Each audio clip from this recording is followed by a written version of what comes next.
ओम श्री परमात्मने नमः। ओम श्री गुरुभ्यो नमः। ओम श्री ऋषिभ्यो नमः। ओम असतो मा सद्गमय तमसो मा ज्योतिर्गमय मृत्योर्मामृतंगमय सर्वेभ्यो नमः। देववाणी संस्कृतम यूट्यूब चलदृश्यं प्रति भवतां भवतीनां च हार्दं स्वागतम्। मित्रों, आज हम अष्टाध्यायी भाष्य प्रथमावृत्ति की लाइव कक्षा संख्या 245 को पढ़ने जा रहे हैं। आप सभी से मेरा विनम्र निवेदन है कि आप सभी के लिए यह परिश्रम किया जा रहा है। प्रत्येक पाठक अपना परम कर्तव्य समझते हुए प्रत्येक कक्षा को लाइक अवश्य करें तथा कक्षा को पढ़ने के बाद अपना कमेंट जरूर लिखें। चाहे 2 शब्द का आपका कमेंट हो, परंतु आपका प्रत्येक कक्षा को पढ़ने के बाद आपका कमेंट आना चाहिए। हमारे 1-2 पाठक महानुभाव हैं, सैकड़ों की संख्या में इस कक्षा को पढ़ते हैं, परंतु 1-2 पाठक हमारे जो प्रत्येक कक्षा पर कमेंट करते हैं। आदरणीय केसी शर्मा जी हैं, जो इस कक्षा को बहुत परिश्रम से पढ़ रहे हैं। उनका प्रत्येक कक्षा पर उनका हमें कमेंट दिखता है, इसलिए मैं उनको नमन करता हूं कि वो अन्यों को प्रेरणा देने के लिए भी अपना कमेंट लिखते हैं।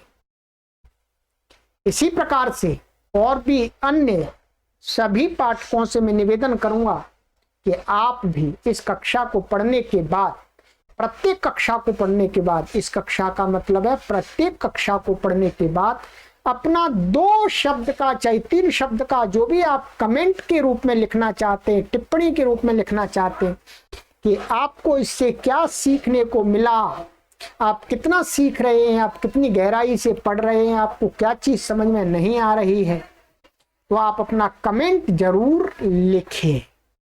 कमेंट लिखने में आपका कोई पैसा भी नहीं जाता, कोई समय भी नहीं जाता। और मित्रों, अधिक से अधिक लोगों तक आप सूचना पहुंचाइए, मेरा यही निवेदन है। और इन सभी कक्षाओं को आप देववाणी संस्कृतम ऐप के अंदर भी पढ़ सकते हैं। ऐप को डाउनलोड कीजिएगा प्ले स्टोर में से, और लिंक आपको इस वीडियो के डिस्क्रिप्शन में दिया गया है। क्लिक करके उस ऐप के अंदर भी आप पढ़िएगा। आइएगा मित्रों, अब हम कक्षा का आरंभ करते हैं। और कक्षा का आरंभ करने से पूर्व मैं आपसे ये भी विनम्र निवेदन करूंगा कि ये जो कार्य मैं कर रहा हूं, ये आपके सहयोग से कर रहा हूं। इस कार्य को संचालित करने के लिए मित्रों मुझे प्रति माह कम से कम 35 से 40 हजार रुपए व्यय करने होते हैं। इस सब काम को व्यवस्थित करने के लिए, आप तक प्रतिदिन कई कक्षाओं को पहुंचाने के लिए मैं अपना इसमें पूरा समय देता हूं। मैं कोई दूसरा कार्य नहीं करता हूं, केवल और केवल इसी प्लेटफॉर्म पर सारे दिन पढ़ाने का काम करता हूं। जितना अधिक से अधिक मैं पढ़ा सकूं, यही मेरा सौभाग्य है। परंतु सारी व्यवस्था को चलाने के लिए अर्थ भी चाहिए, तो अर्थ आपसे निवेदन किया जाता है कि आप अपने सामर्थ्य के अनुसार मासिक सदस्य बन जाइएगा। अपना प्रति माह हमें अपना सहयोग भेजते रहिएगा, ऐसा आपसे निवेदन है। ये अकाउंट नंबर दिया गया है, यहाँ पर आप अपना सहयोग भेज करके हमें इस व्हाट्सएप नंबर पर सूचित भी अवश्य कर दें।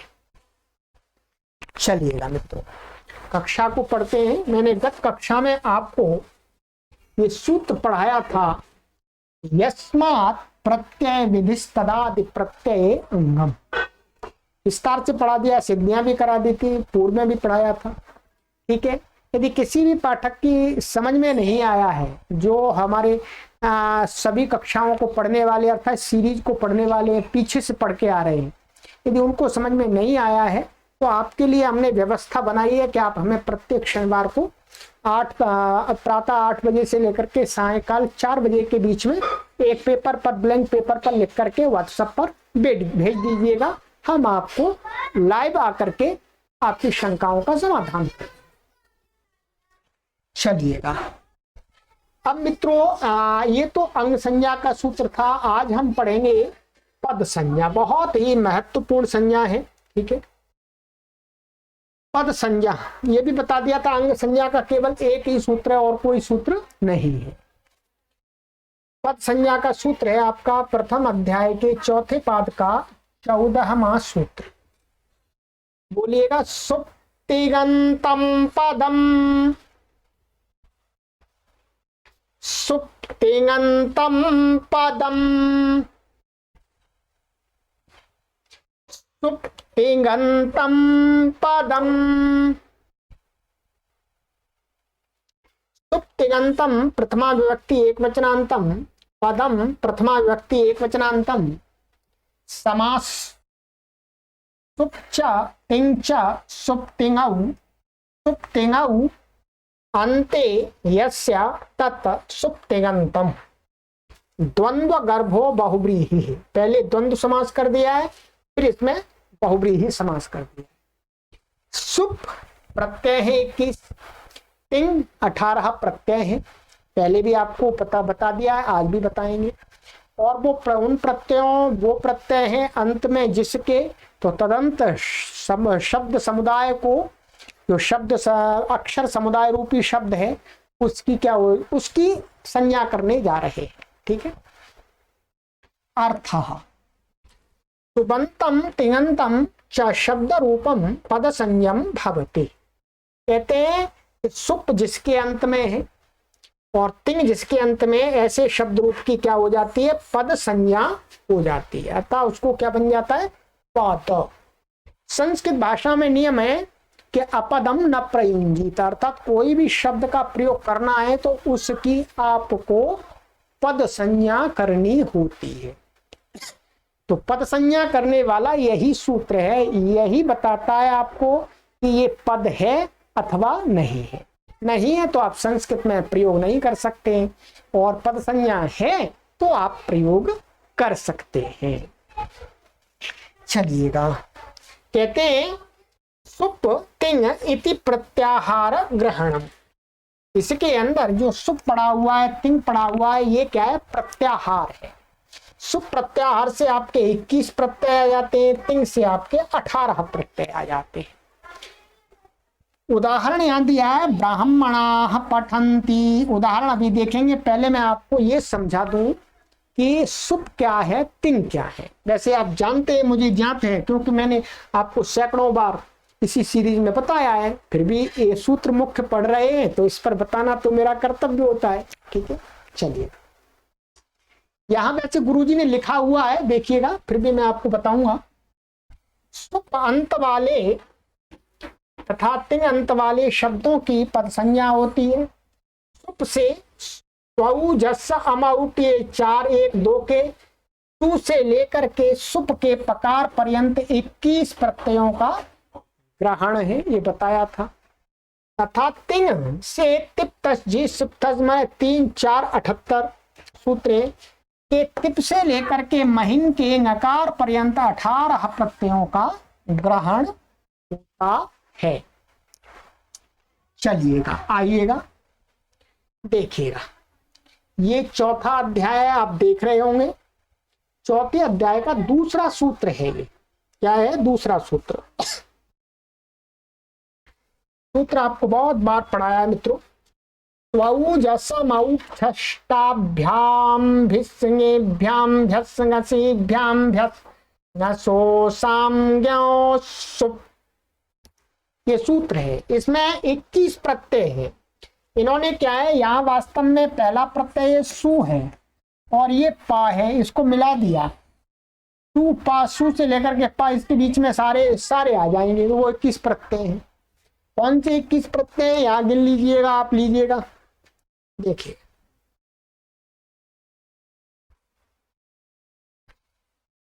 सु औ जस अम औट शस ताभ्याम भिस ङेभ्याम भ्यस नसीभ्याम भ्यस नस ओस आम गी ओस सुप।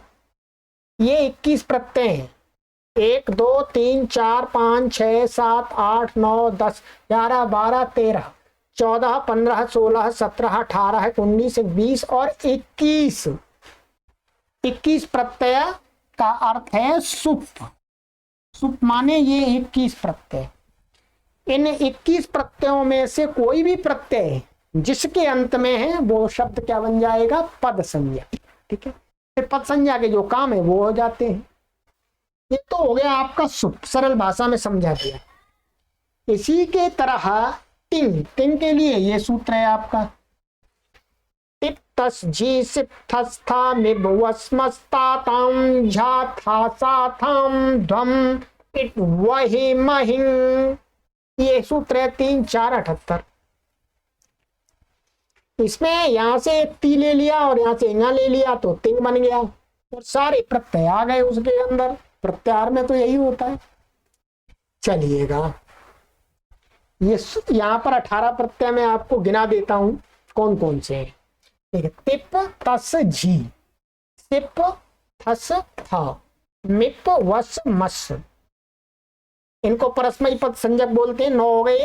ता आताम झा, थास आथाम ध्वम और इट वही मही, 18 हो गए। लीजिएगा 1 2 3 4 5 6 7 8 9 10 11 12 13 14 15 16 17 18 प्रत्यय हुए। तो इनमें से कोई भी प्रत्यय जिसके अंत में है वो क्या कहलाएगा, पद। ठीक है, बस इतना ही है, इसमें और कुछ है ही नहीं। फिर पद संज्ञा के जो कार्य होते हैं वो हो जाते हैं। चलिएगा, तो ये हुआ आपका। अब चलते हैं, यहां पर ये दिखाया है उदाहरण के रूप में गुरुजी ने, ब्राह्मणाः पठन्ति, ब्राह्मण पढ़ते हैं। यहां पर पहले इस ब्राह्मणा में पद संज्ञा का प्रयोजन क्या है वो लिखा है। यहां पद संज्ञा होने से जस के सकार को पदस्य के अधिकार में वर्तमान सजशो रुहु से रुत्वा और खरबसानयोर विसर्जनीय से विसर्जनीय होता है। ठीक है, इसमें आप जानते हैं कि ये कैसे बनेगा। ब्राह्मणा, ये ब्राह्मण शब्द है आपका।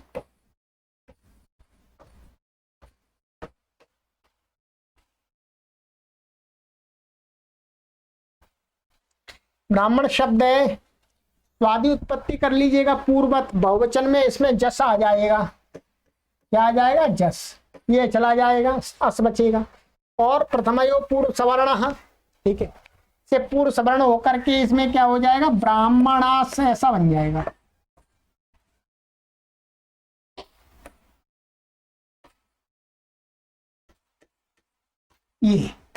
ये क्या है, सुप है, सुप के अंतर्गत आ गया। तो और ये इसमें यहाँ पे जुड़ गया, तो ये क्या बन गया, सुप जिसके अंत में, ये सुबंत बन गया। सुबंत बन गया। सुबंत बनने से इसकी क्या हुई, सुप तिगंतम पदम, इसी सूत्र से क्या हुई, पद संज्ञा। पद संज्ञा होने से अब क्या है, पद के अधिकार में कहे हुए कार्य हो जाएंगे। पद के अधिकार में यहाँ पर दो कार्य करने हैं। एक तो पद के अधिकार में कहा हुआ कार्य करना है आपको सजशो रुहु। देखिएगा ये क्या कहता है, सजशो रुहु। यहाँ पर पदस्य 8 1 16, यहाँ से पद का अधिकार चलता है। यहाँ से आगे जो भी काम कहेंगे वो पद संज्ञा करने के बाद ही होगा। इसी के अधिकार में सजशो रुहु सूत्र है और खरबसानयोर विसर्जनीय सूत्र है। अब देखिएगा पदस्य इसके अधिकार में सजुषोरु, ये सूत्र है 8-2-66। ये क्या कहता है, सकारांतस्य पदस्य सजुष इत्येतस्य च रुर्भवति। सकारांत पद चाहिए। अब पद पूछा तो ये क्या है हमारे पास में, ये अभी एक शब्द था ब्राह्मणास, ये सकारांत है और इसकी क्या है सुप्तिगंतम पदम से पद संज्ञा भी है, तो पदांत हो गया ये। तो यहाँ पर इसको रू हो जाएगा, रू ये चला जाएगा, र बचेगा। फिर इसको खरवसान और विसर्जनीय माने विराम अवसानम से अवसान संज्ञा हो जाएगी और खरवसान और विसर्जनीय से विसर्ग हो जाएगा। खरवसान और विसर्जनीय क्या कहता है देखिएगा, खरवसान और विसर्जनीय ये कहता है, ये सूत्र आप देख रहे हैं 8-3-15। अर्थ देख लीजिएगा, अर्थ है रेफान्तस्य पदस्य खरी परतः अवसाने च विसर्जनीयादेशो भवति संहितायां विषय। माने रेफ अंत में है जिसके ऐसे पद संज्ञक को अवसान में अथवा खर के पर रहते, तो यहाँ अवसान है। क्या है ये अवसान है, ब्राह्मणार। अब ऐसा हो गया रूप को रवचा, तो ये रेफांत है, पद भी है सुप्तिगंतम पदम से, तो यहाँ रू को क्या हो जाए विसर्ग हो जाएगा, तो ब्राह्मणा बन जाएगा आपका। ये पद संज्ञा का यहाँ पर कार्य होगा, बिल्कुल सरल है, कुछ भी कठिन नहीं है। चलिएगा अब इसी प्रकार से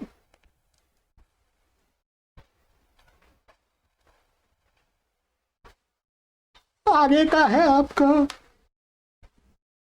पठंती। पठंती ये है, तो इसके साथ तो पठंती क्या, आप ये सर्वानुदात्त है, सारे इसके वर्ण क्या कर दिए अनुदात्त कर दिए जो स्वर है।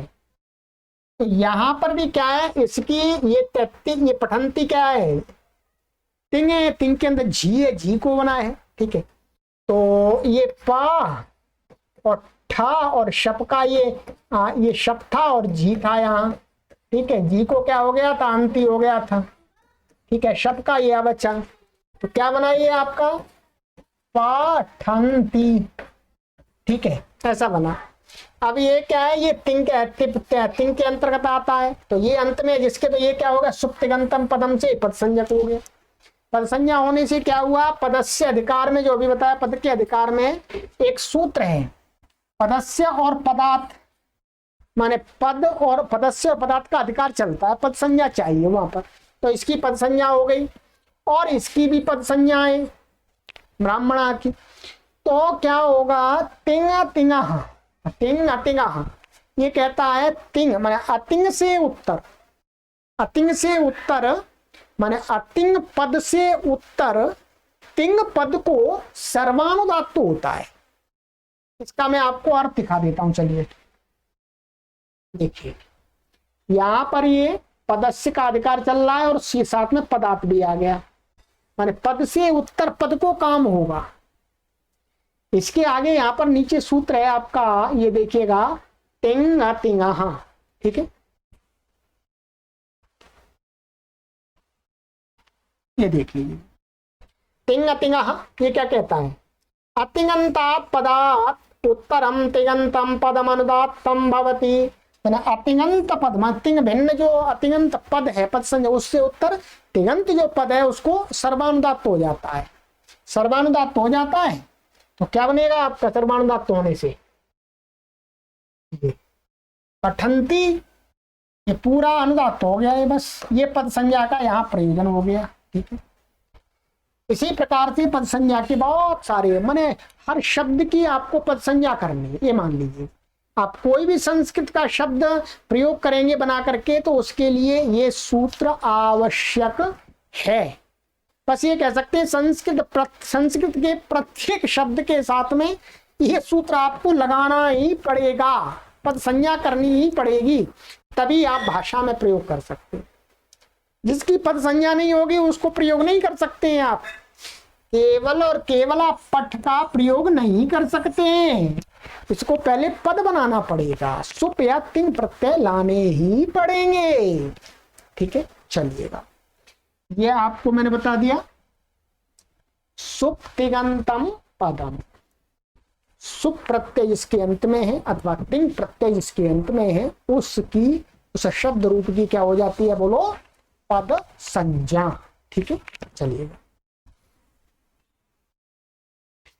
आइएगा। पद संज्ञा की कई सूत्र हैं, ये तो पद संज्ञा हो गई, इसके अलावा और भी पद संज्ञा होती है। ठीक है, आगे का सूत्र है, चलिए पढ़ते हैं।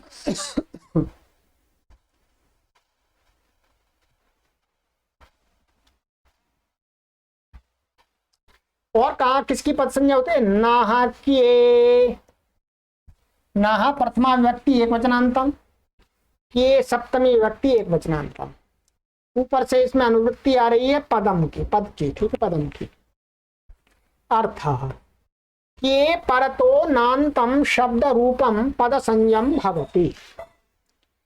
यहां पर ये किए का अर्थ है, तीन प्रत्यय हैं, यहां लिखा है क्यच और क्यंग और क्यश, इन तीन प्रत्ययों को यहाँ क्या शब्द से कहा है, क्योंकि सबके अंदर क्या है, इसके अंदर भी क्या क्या क्या, तो यहाँ के कर दिया, के सप्तमी का है, माने इन तीनों प्रत्ययों के परे रहने पर पूर्व की, तो पूर्व कैसा, नान्तम, नकारांत जो शब्द है। ठीक है, नकारांत शब्द और जिसके बाद में ये प्रत्यय परे हैं, तो उस नांत शब्द की भी क्या हो जाएगी, पद संज्ञा। ये एक और जोड़ दिया। आइएगा,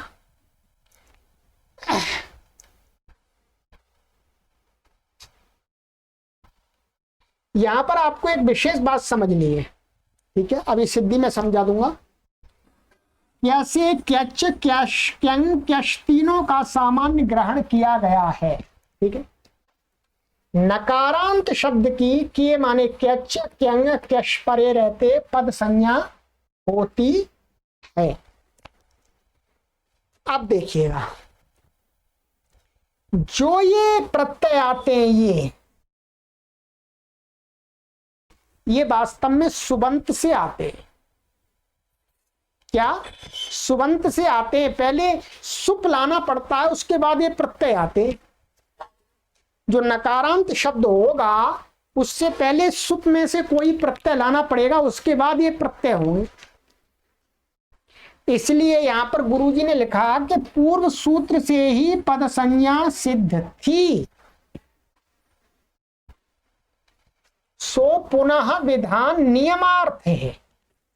फिर दोबारा महर्षि पाणिनि जी बात कह रहे हैं कि भाई के परे रहते नकारांत की पद संज्ञा होती है। पद संज्ञा तो पूर्व सूत्र से ही प्राप्त थी, अभी बताएंगे सिद्धि में आपको।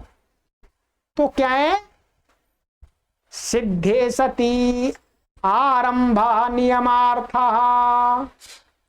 माने कोई कार्य सिद्ध है पूर्व में, फिर भी आरंभ कर रहे हैं किसी फिर दोबारा, तो इसका मतलब कोई नियम बनाना चाह रहे हैं। क्या नियम बनाना चाह रहे हैं कि क्या के परे रहते नांत शब्दों की ही पद संज्ञा हो, अन्यों की नहीं। ध्यान दीजिएगा, यदि क्यश क्यच क्यंग इन तीन प्रकार के शब्दों, तीन प्रकार के प्रत्ययों के परे रहते यदि पूर्व की पद संज्ञा हो, तो केवल नकारांत की ही हो। नकारांत से भिन्न शब्दों से जब ये क्यच और क्यंग और क्यश प्रत्यय आए तो उनकी पद संज्ञा ना हो। ये नियम निकल के आ गया। चलिए मैं बता देता हूं आपको, अभी पहले ये देख लीजिएगा क्यश क्यंग का, फिर वो भी बता देंगे आपको।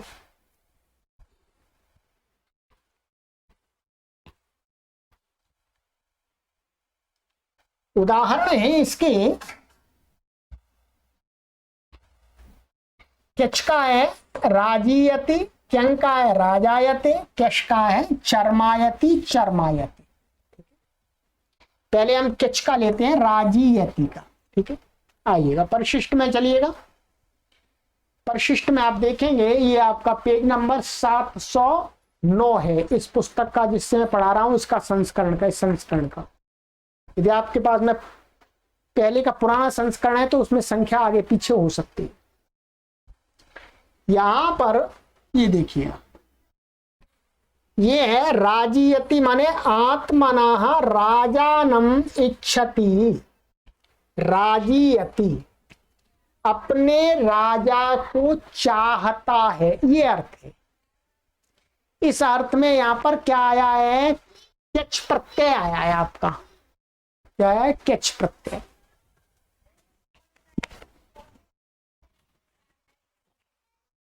ये देखिएगा, ये तो लौकिक विग्रह यहां दिखा दिया गुरुजी ने। अब हमें अलौकिक विग्रह करना है, सिद्धि बनानी है। तो कैसा करेंगे, राजा राजानम द्वितीय है तो राजन और अर्थवा धातु और प्रत्यय प्राथमिकम लग करके पूर्वत क्या कर देंगे, स्वादि उत्पत्ति करके द्वितीय विभक्ति एक वचन का आम आ जाएगा, क्योंकि द्वितीय विभक्ति एक वचन है। अम आ गया। अब देखिएगा, राजन अम हो गया। अब इससे सुपात्मनः केच से, केच प्रत्यय होता है, प्रत्यय परश्च। सुपात्मनः केच क्या है, माने आत्मना इच्छति, माने अपने किसी चीज को चाहता है, अपने किसी संबंधी को संबंधित वस्तु पदार्थ को चाहता है। इस अर्थ को कहने के लिए क्या होता है, सुबंत से, सुबंत से क्या होता है, केच प्रत्यय होता है। मैं आपको इसका अर्थ दिखा देता हूं, आइए। ये तीसरे अध्याय का प्रथम पाद का 8वां सूत्र है, सुपात्मनः केच। ये इसका अर्थ करते हैं गुरुजी यहां पर, एष्यतोः आत्म संबंधिनः इषि कर्मणः सुबन्तात् इच्छायाम अर्थे वा केच प्रत्ययो भवति परश्च। माने चाहने वाला, चाहने वाले का कोई आत्म संबंधी, माने अपना ही कोई उसका, माने आत्मा से संबंधित, माने उसी से संबंधित, दूसरे से संबंधित नहीं, अपने से ही संबंधित।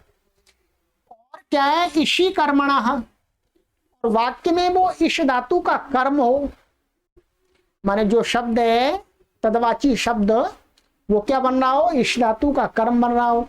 तो उस सुबंत से, माने उस सुबंत कर्मवाची शब्द से क्या हो जाता है, इच्छाया माने चाहने अर्थ में, वा माने विकल्प करके केच प्रत्यय हो जाता है परे।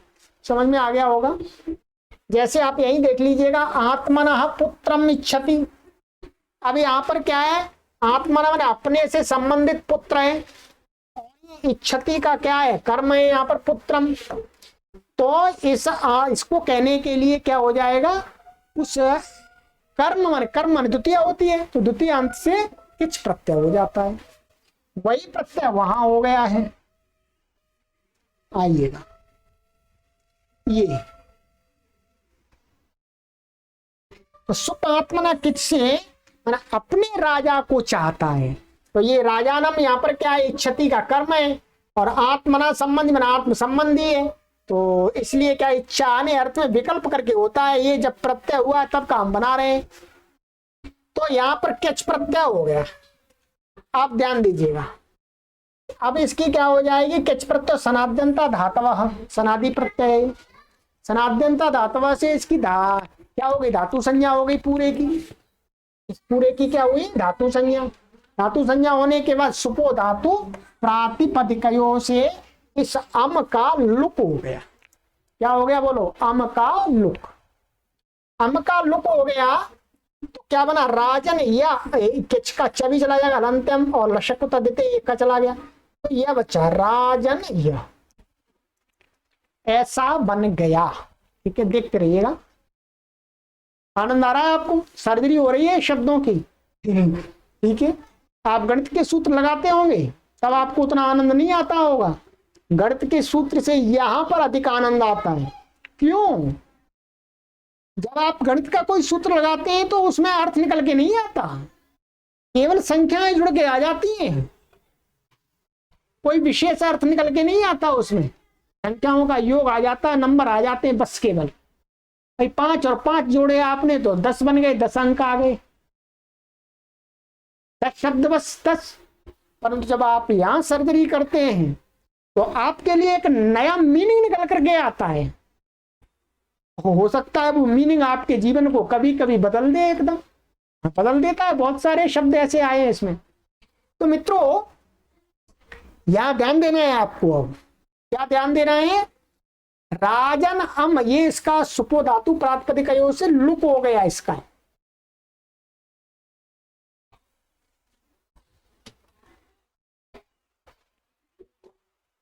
ये लुक हो गया। अब क्या बना? राजन यह। अब देखिएगा, ध्यान दीजिएगा, हमें किसकी पद संज्ञा करनी है? नाह के से इसकी पद संज्ञा करनी है। ना के ने क्या कहा? नकारांत शब्द की क्या के प्रेरणा, क्या माने किच के परे रहते क्या हो जाएगी? पद संज्ञा हो गई, इसकी पद संज्ञा हो गई। किच परे रहते राजन की पद संज्ञा हो गई। अब मानिएगा ये सूत्र आपके पास में नहीं है, महर्षि पाणिनि महाराज जी ने ये सूत्र नहीं बनाया। थोड़ी देर के लिए मान लीजिए बनाया तो है, पर सोच रहे थोड़ा सा। यदि महर्षि पाणिनि ने ये सूत्र नहीं बनाया और हमें इसकी क्या, हमें पद संज्ञा प्राप्त है कि नहीं है? अब देखिएगा, यहां पर ये अम था बीच में, यहां अम, जो अम था ये अम का हो गया लुक इससे। परंतु क्या है? लुक माने प्रत्यय लोपे प्रत्यय लक्षणम। प्रत्यय का लुक होने पर भी क्या होता है? उसको मान करके कुछ काम करना हो तो वो यहाँ पर आ जाता है। अब मानिएगा हमको सुप्तिगंतम पदम से पद संज्ञा करनी है, तो हमने क्या लगाया? प्रत्यय लोपे प्रत्यय लक्षण में थोड़ी देर के लिए यहाँ पर आ गया, तो ये हम दिखने लगा, तो अमंत की क्या हो जाएगी? अमंत माने राजन शब्द की क्या हो जाएगी? सुप्तिगंतम पदम से पद संज्ञा हो जाएगी। पद संज्ञा हो गई तो इसका क्या मतलब? फिर इसका क्या मतलब? कोई मतलब नहीं इसका। तो फिर भी महर्षि पाणिनि ने सूत्र बनाया, जो बात बता रहे थे वहां नियम के लिए, कि भाई ठीक है, मान लिया हमने, आप यहाँ पद संज्ञा कर देंगे, क्या है?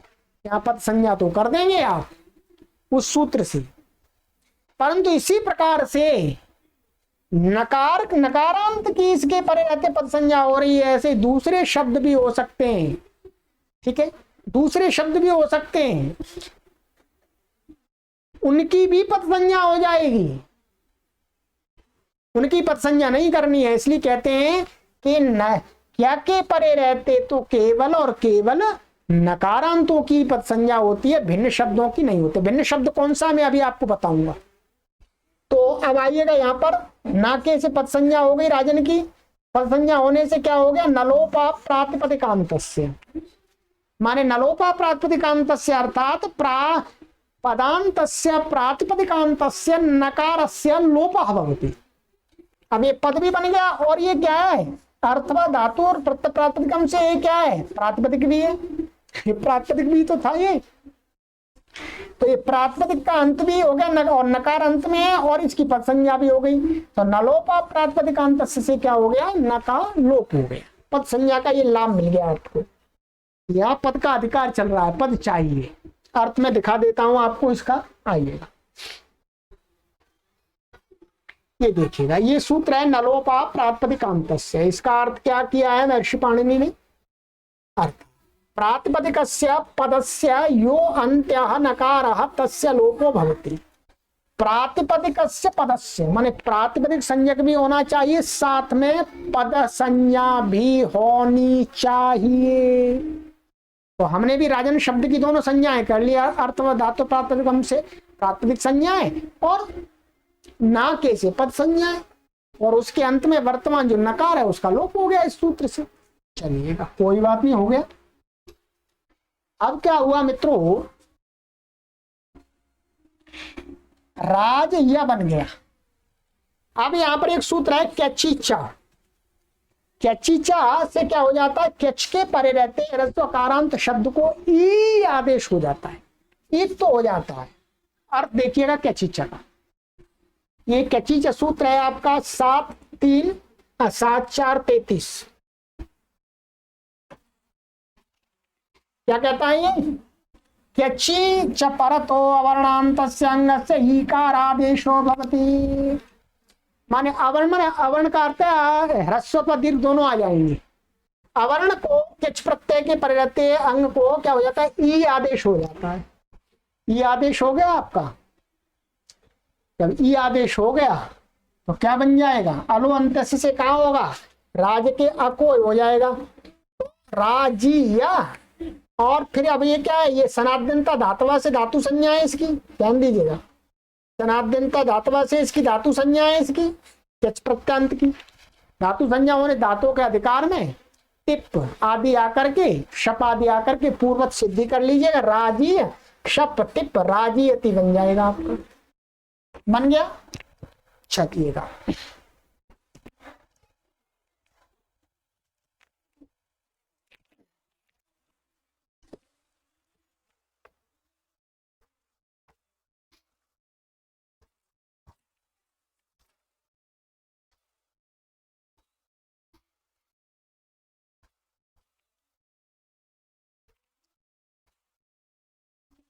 अब देखिएगा दूसरा क्या मैं बता रहा था आपको। अब एक श्रुच है, एक शब्द है आपका श्रुच,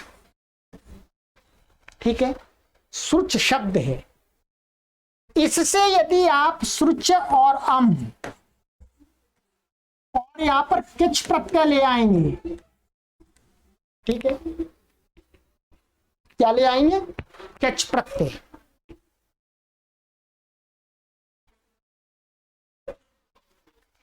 तो अब क्या है, इसका लुक हो जाएगा। तो यहां पर ये नियम हो गया है कि कैच के मन कैच क्यंग कैश के परे रहते नकारांत की पद संज्ञा होगी, अन्यों की नहीं होगी। तो ये क्या है कि होने पर भी ये नकारांत नहीं है, तो इसकी पद संज्ञा प्रत्यलोपे प्रत्यय लक्षण मान करके नहीं हो सकती, क्योंकि नियम बन गया है। तो यहां पर यहां पद संज्ञा नहीं होती। यदि यहां पद संज्ञा हो जाती तो ये चकुक्का हो जाता। ये व्याकरण से आगे पढ़ेंगे। यदि यहाँ पद संज्ञा हो जाए श्रुच की, क्या के परे रहते किच के, तो चकुक्का हो जाएगा, ठीक है। तो चकुक्का नहीं करना है, चई रखना है। इसलिए नियम का ये लाभ मिल गया कि यहाँ नकारांत से भिन्न शब्दों की पद संज्ञा क्यच क्यंग क्यश के परे रहते नहीं होगी, अन्यत्र तो हो जाएगी, ठीक है। ये नियम केवल कैच कैश क्यंग के संबंध में है। चलिए ये हो गया। दूसरा उदाहरण है आपका राजायते। राजायते में क्या है, राजा एवं आचरति, राजा के समान आचरण करता है। तो यहां पर क्या है, यहां राजन सु प्रथमांत है, राजा एवं आचरति। तो राजन सु इस सुबंध से क्या, कर्तो क्यंग सलोपश्च, ये सूत्र क्या करता है, क्यंग प्रत्यय करता है आचरती अर्थ में, माने कोई किसी के समान आचरण करता है, उसको बताने के लिए कि राजायते का अर्थ होगा राजा के समान आचरण करता है। तो ये जो सूत्र है ये इसने क्यंग प्रत्यय कर दिया, बस प्रथमांत से क्यंग प्रत्यय कर दिया, प्रत्यय परश्च परे हो गया। तो क्या स्थिति बन गई, यहां पर क्यंग आ जाएगा, ये क्यंग आ गया, ये सब चला गया और पूर्वत लुक आदि हो जाएगा इसका, राजन ये बन गया राजन, और क्या क्यंग का ये या बच्चा, और ना की ऐसे इसकी पद संज्ञा हो गई, पद संज्ञा हो गई इसकी, पद संज्ञा होने से नलोपा प्रातिपदिकांत से इसका नकार का लोप हो गया। और क्या बन गया, राज या। अब यहां राज या इस अवस्था में अकृत सार धातु का योर दीर्घ, अकृत सार धातु का योर दीर्घ, ये 7 4 25 का सूत्र है, इससे दीर्घ हो जाता है। चलिएगा इसका अर्थ मैं आपको दिखा देता हूं।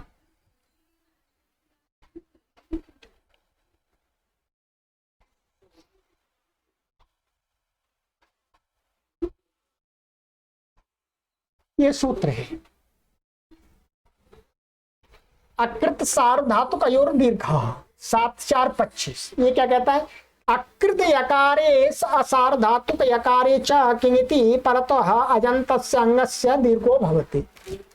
माने कृत भिन्न यकार प्रत्यय, अथवा सार्वधातुक भिन्न यकार प्रत्यय के परे रहते पूर्व का जो अंग है उसको दीर्घ हो जाता है। अब आपने यहां पर देखा कि ये जो यकार प्रत्यय है ये ना तो कृत प्रत्यय कृत संज्ञक नहीं है, कृत से इसकी कृत संज्ञा नहीं होती है और ना इसकी सार्वधातुक संज्ञा है, इसलिए इसको क्या है, इसके परे रहते इसको दीर्घ हो गया तो क्या बन गया राजाय। सनातनता धातुवा से इसकी धातु संज्ञा है, धातु संज्ञा है। और क्या है, क्यंग क्या था, नित था। नित होने से अब इसको क्या है, जब आगे रूप चलाएंगे तो क्या बन जाएगा, अनुदात नित आत्मने पदम से अनुदात होकर के ता आदि आकर के शप आकर के क्या बन जाएगा, राजाय शप और त आत्मनिपदा नाम टेरे ये और अतो गुणे लग करके राजायते बन गया राजायते।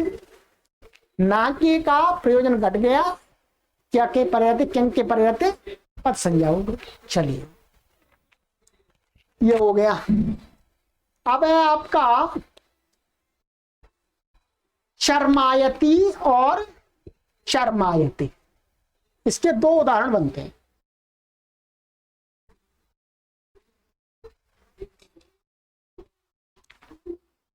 क्या है, चर्मायती माने अचर्म चर्म होता है, जो चर्म नहीं है वो चर्म बन जाता है, ठीक है, चमड़ा नहीं है वो चमड़ा बन जाता है।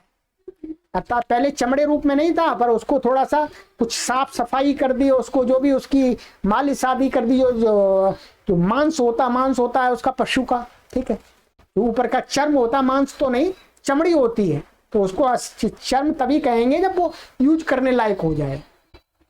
तो यहाँ पर क्या है, चर्मन शब्द से लोहिताज दाजभ्यक्यश, ये पहले भी आ गया था, ते क्या है, क्यश प्रत्यय हुआ है, ठीक है। लोहिताज दाजभ्यक्यश हमने यहाँ पर सिद्धि भी आपको दिखाई थी, ये यहां पर आया था, ये वाक्यश या लोहितायती और लोहितायते आया था। यहां पर हमारे पास में चर्मन शब्द है, क्या है, चर्मन। तो चर्मन शब्द होने से क्या हुआ, ये देखिए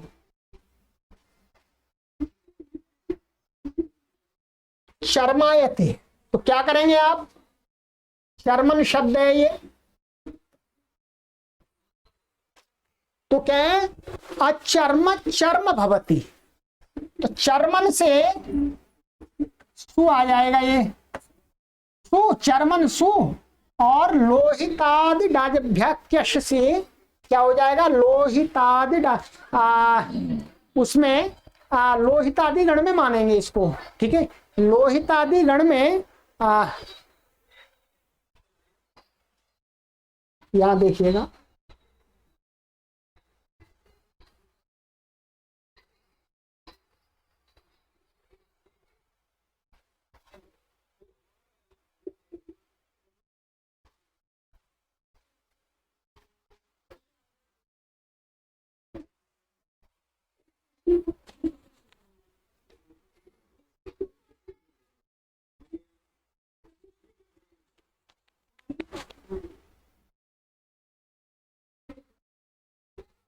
कि चर्मन शब्द से लोहितादि से क्यश प्रत्यय हो जाएगा आपका, और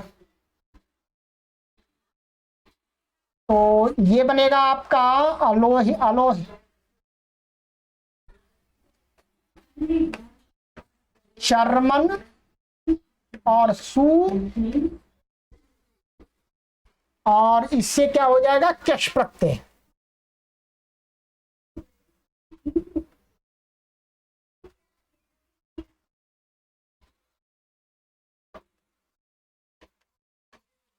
ये इस लोहिताय डाजभ्य कैश पहले भी आया, 3-1-13 से क्या हो जाएगा, यहाँ पर कैश प्रत्यय हो गया। अब सनातनता धातु धातु संज्ञा हो जाएगी और इसका लोप हो जाएगा, क्या हो जाएगा, इसका लोप हो जाएगा, लोप हो गया। अब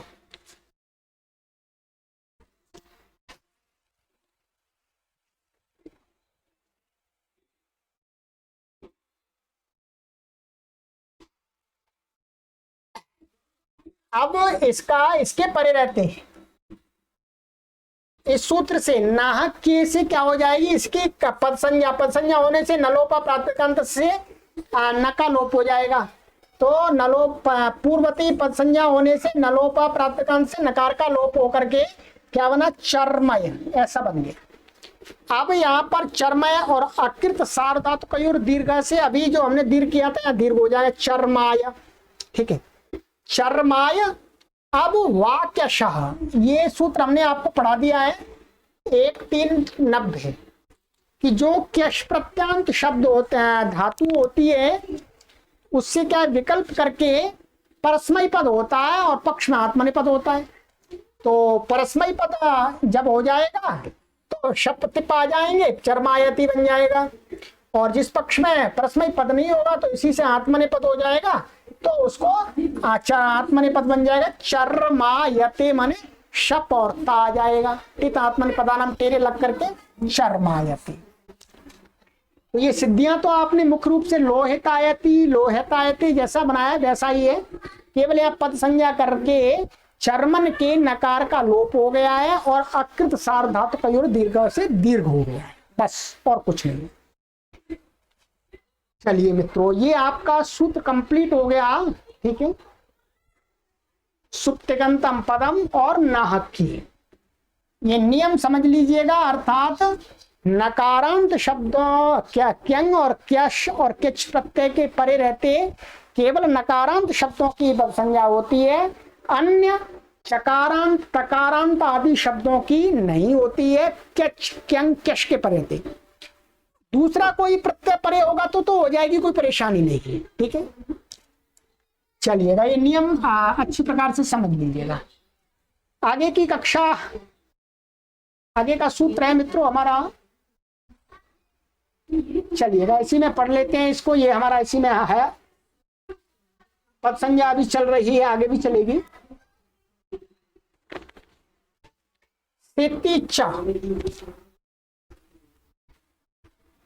स्थिति सप्तमी विभक्ति एक वचनांतम चाव्यपदम समास सकार एता यस्या सा सित तस्मिन् स्थिति बहुव्रीहि, माने सकार की इत संज्ञा जिस प्रत्यय की हुई है वो क्या है, सित बोला गया। सित प्रत्यय माने सकार इत संज्ञक वाला प्रत्यय।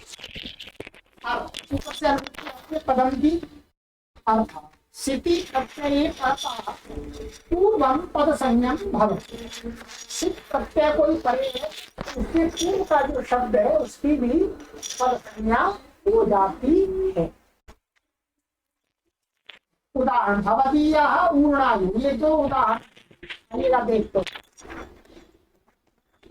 यहाँ पर ये सित प्रत्यय के परे रहते भी पूर्व की पद संज्ञा होती है।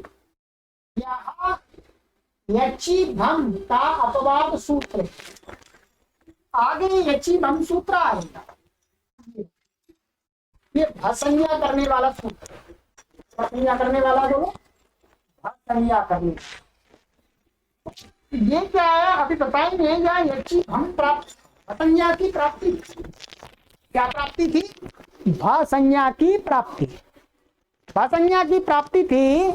तो भसंज्ञा की प्राप्ति को रोक दिया, यदि सित प्रत्यय परे होगा तो भसंज्ञा नहीं होगी, क्या होगी, पद संज्ञा होगी। भसंज्ञा किसकी होती है ये कई बार हमने बता दिया है, और इस सूत्र को पढ़ेंगे तो आपको पूरा समझ में आ जाएगा, फिर मैं आपको वो सूत्र बता दूंगा।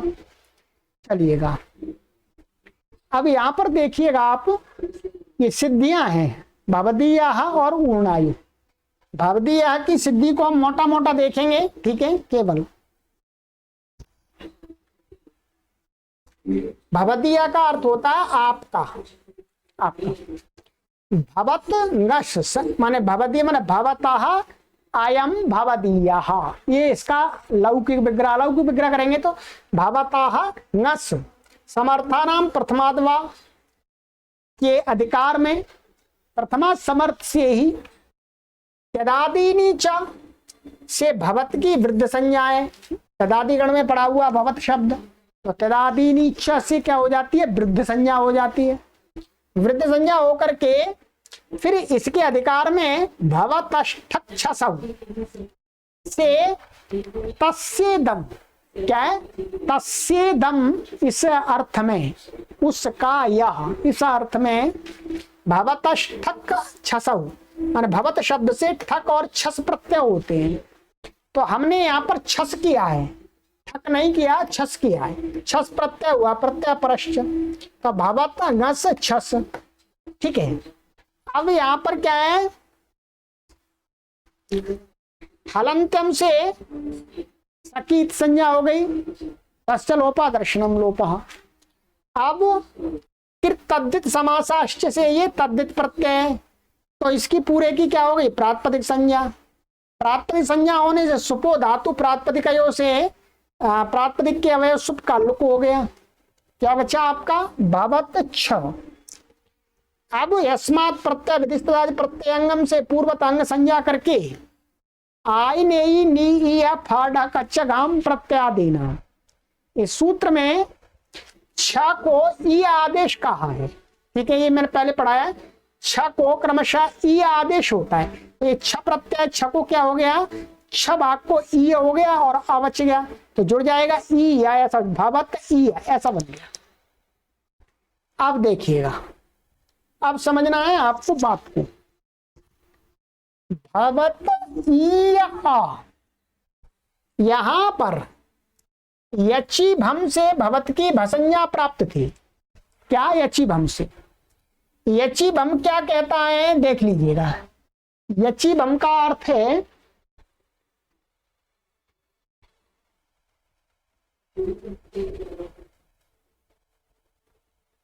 ये देखिएगा,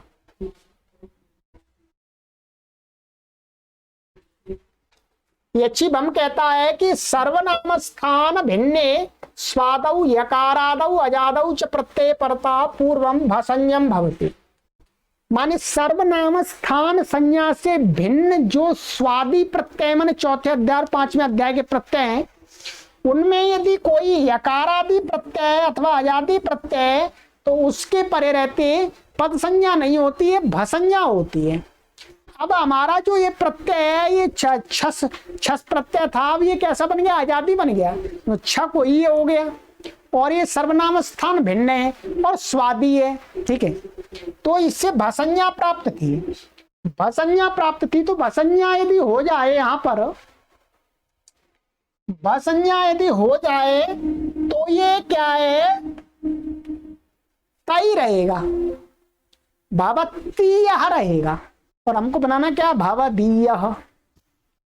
तो कहते हैं कि स्थिति च से भसंज्ञा प्राप्त थी, पर छ के सित होने से स्थिति च से पद संज्ञा हो गई।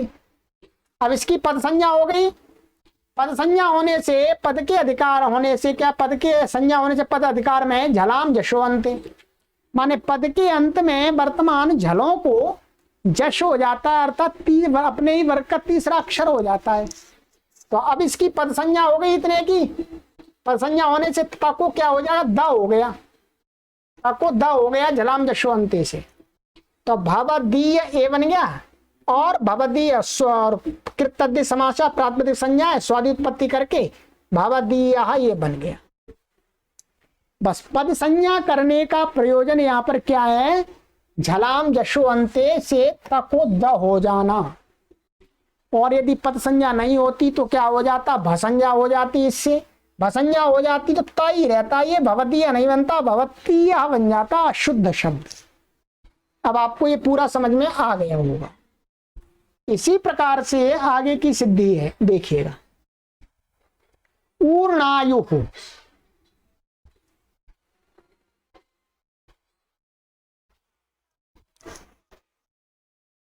ऊर्णायु ऊर्णास्य विद्यते, ऊर्णा माने ऊन, ऊन माने ऊन है जिसकी, किसकी होते, भेड़ की, भेड़ के बालों से ही ऊन बनती है, वही ऊन ही होती है एक तरह से, भेड़ के बाल।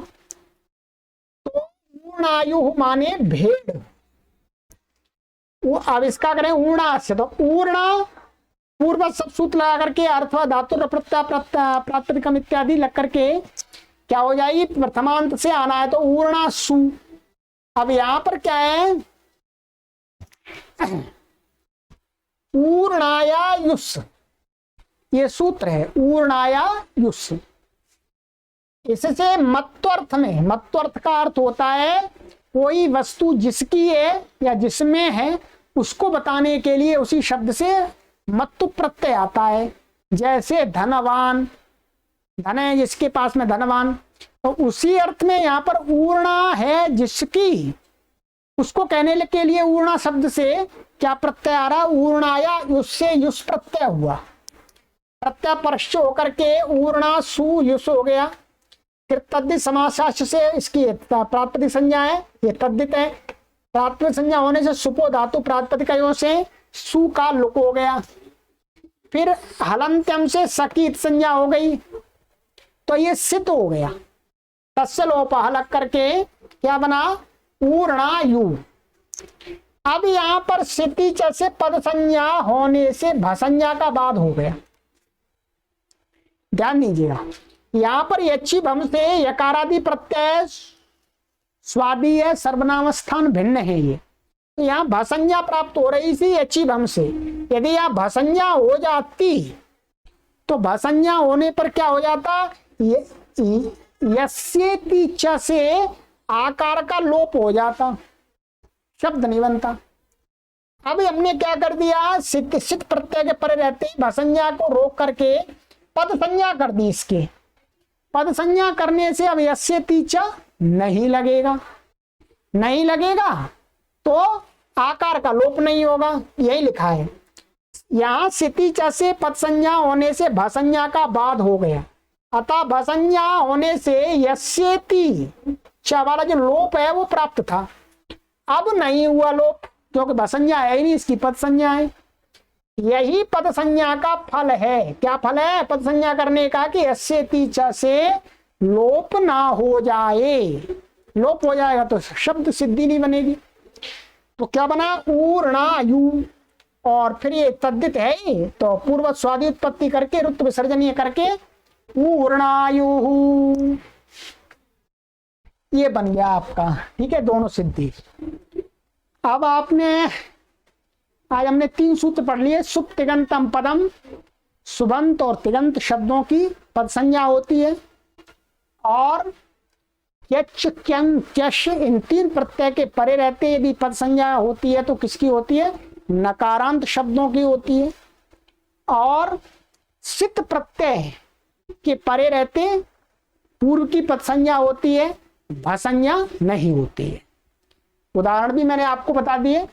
पद संज्ञा का एक सूत्र और है, इसको मैं अगली कक्षा में आपको समझाऊंगा। ये पद संज्ञा के केवल और केवल 4 सूत्र हैं बस। कहीं पर भी आपको पद संज्ञा देखनी है, यही इसी प्रकरण में इन 4 सूत्रों को देख लीजिएगा। ठीक है, इस सूत्र को हम आगे की कक्षा में पढ़ेंगे। चलिएगा मित्रों, 1 घंटा लगभग होने जा रहा है मित्रों। ठीक है, पढ़ने 1 घंटा हो ही गया लगभग। ठीक है, 1 घंटे के अंदर मेरे द्वारा पढ़ाया गया जो भी है उससे आप लाभान्वित होइएगा। और कमेंट अवश्य कीजिएगा, लाइक अवश्य कीजिएगा और अपने मित्रों को सूचित कीजिएगा कि प्राचीन व्याकरण को वो पढ़ें। चलिएगा, आगे की कक्षा में मिलते हैं। सर्वेभ्यो नमः।